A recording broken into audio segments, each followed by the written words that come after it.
Guadagnare, risparmiare ed investire sono le tre fasi principali per una corretta pianificazione finanziaria. In questo video andiamo a vedere perché e soprattutto ci soffermeremo sull'ultimo concetto, ovvero investire e perché è importante farlo. Ciao a tutti e bentornati su My Dear Wall Street, un canale specializzato sulla finanza personale e sugli investimenti. Se sei nuovo ti invito a iscriverti e ad attivare le notifiche in modo da non perderti i prossimi video. Tutte le persone dovrebbero avere ben chiara la gestione delle proprie finanze. Cosa che sembra ovvia ma che ahimè non è sempre vera, anzi quasi mai. Se da un lato è vero che i soldi non fanno la felicità, anzi nel mio modestissimo parere spesso i soldi possono diventare un problema se non li si sa gestire, è vero anche che ritrovarsi senza soldi sicuramente non ci aiuta ad essere felici. Fatta questa premessa, possiamo dire che nella nostra vita i soldi sono sicuramente una parte complementare, ma a cui va data una certa importanza e che quindi sarebbe molto utile imparare a guadagnarne a sufficienza e contemporaneamente avere l'educazione finanziaria necessaria a gestirli. Diamo per scontato in questo video che la parte di come guadagnarli l'abbiamo già presa e che quindi abbiamo già delle entrate sufficienti per vivere. Sicuramente dobbiamo fare in modo che le nostre entrate siano superiori alle nostre uscite, anzi dovremmo dedicare una parte dei nostri introiti al risparmio. Non voglio soffermarmi su questo punto, magari lo faremo in un'altra occasione. Veniamo però al punto principale. Cosa fare con i miei risparmi? Ed è qui dunque che ci poniamo la fatidica domanda: perché devo investirli? I motivi sono sostanzialmente due. Inflazione. La prima motivazione, quella più evidente, è l'inflazione. Ma cos'è l'inflazione? Una definizione semplice di inflazione è l'aumento progressivo del livello medio generale dei prezzi, che corrisponde di conseguenza alla diminuzione progressiva del potere di acquisto, cioè del valore, della moneta.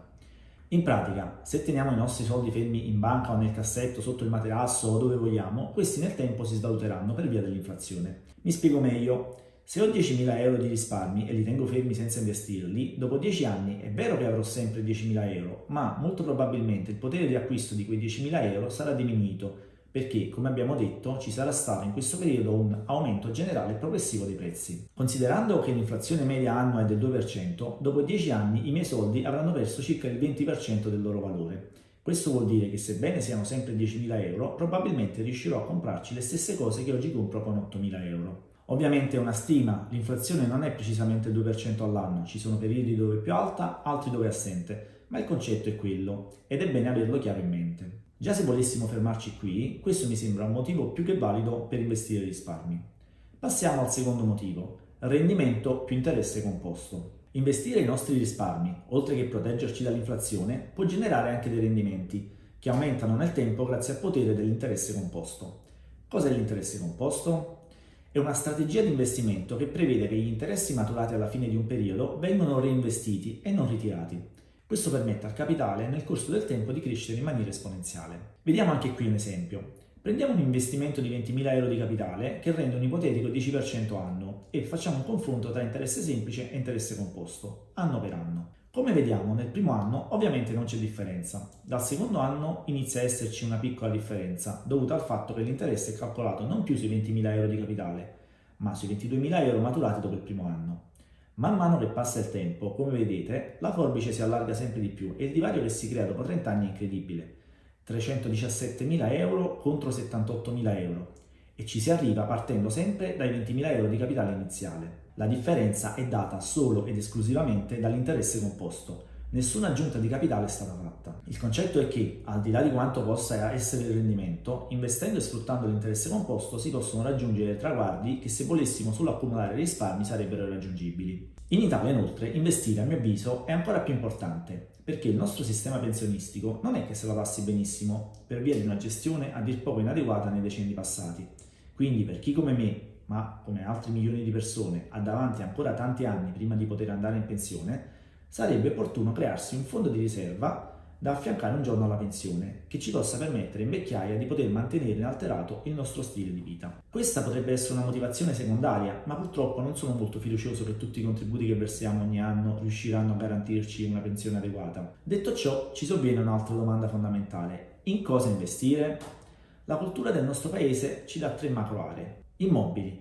Per quanto riguarda gli investimenti in immobili, farò un video apposta, ma in Italia storicamente sono visti come una cosa quasi obbligatoria, che appena la possibilità di fare, devi fare.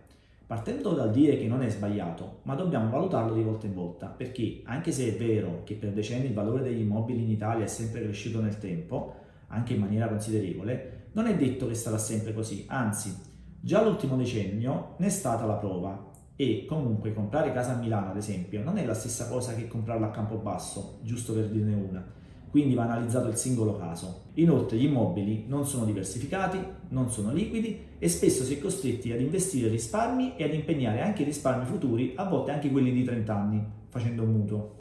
Fondi bancari. Gli investimenti finanziari in Italia per decenni sono passati solo ed esclusivamente attraverso le banche e i consulenti bancari. Questo ha fatto sì che tutti gli strumenti, che fossero azioni, obbligazioni o fondi, avessero dei costi elevatissimi, che quando va bene erodono i guadagni, ma molto spesso comportano anche delle perdite. Inoltre, ovviamente, banche e consulenti sono in palese conflitto di interessi, visto che vengono pagati per proporre alcuni strumenti invece di altri, quindi ovviamente fanno i loro interessi e non gli interessi degli investitori. Liquidità. Gli italiani storicamente sono un popolo di risparmiatori, ma non investitori. La liquidità potrebbe sembrare un non investimento, ma non è così.